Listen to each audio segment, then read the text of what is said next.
দক্ষিণ কেরানীগঞ্জে বিএনপি ও তার অঙ্গ সহযোগী সংগঠনের উদ্যোগে অনুষ্ঠিত হয়েছে যথাসময়ে সংস্কার ও দ্রুত সময়ে জাতীয় নির্বাচনের দাবিতে এক জনসমাবেশ।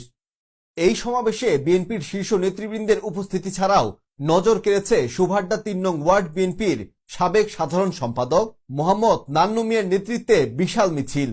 সুভাড্ডা ৩ নং ওয়ার্ডের শত শত কর্মীকে সঙ্গে নিয়ে মোহাম্মদ নান্নু মিয়া বর্ণাঢ্য এক মিছিল নিয়ে চুনকুটিয়া গার্লস স্কুল প্রাঙ্গণে উপস্থিত হন। তার নেতৃত্বে মিছিলটি যেমন ছিল সুসংগঠিত, তেমনি ছিল উদ্দীপনায় ভরপুর। মিছিল স্থলে পৌঁছেই তারা সংস্কার চাই, নির্বাচন চাই, এই দাবিতে গলা মিলিয়ে যোগ দেন সমাবেশে। শনিবার বিকেলে দক্ষিণ কেরানীগঞ্জের চুনকুটিয়া গার্লস স্কুল প্রাঙ্গণে আয়োজিত এই সমাবেশে প্রধান অতিথি হিসেবে উপস্থিত ছিলেন বিএনপির জাতীয় স্থায়ী কমিটির সদস্য বাবু গয়েশ্বর চন্দ্র রায়।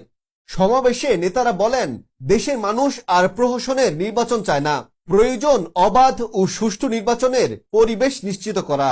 প্রধান বক্তা ছিলেন বিএনপির স্থায়ী কমিটির সদস্য সালাহউদ্দিন আহমদ। বিশেষ অতিথি ছিলেন বিএনপির সাংগঠনিক সম্পাদক শাম্মা উবায়েদ ও যুগ্ম মহাসচিব হাবিব ও নবী খান সোহেল।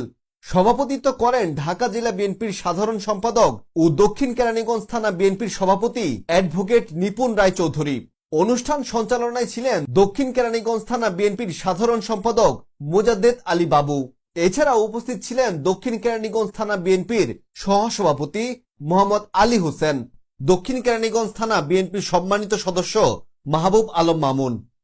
তৃণমূল নেতাকর্মীদের উপস্থিতি ও সক্রিয় অংশগ্রহণে জমজমাট এই সমাবেশ ছিল সরকারের বিরুদ্ধে বিএনপির চলমান আন্দোলনের এক শক্তিশালী প্রদর্শন।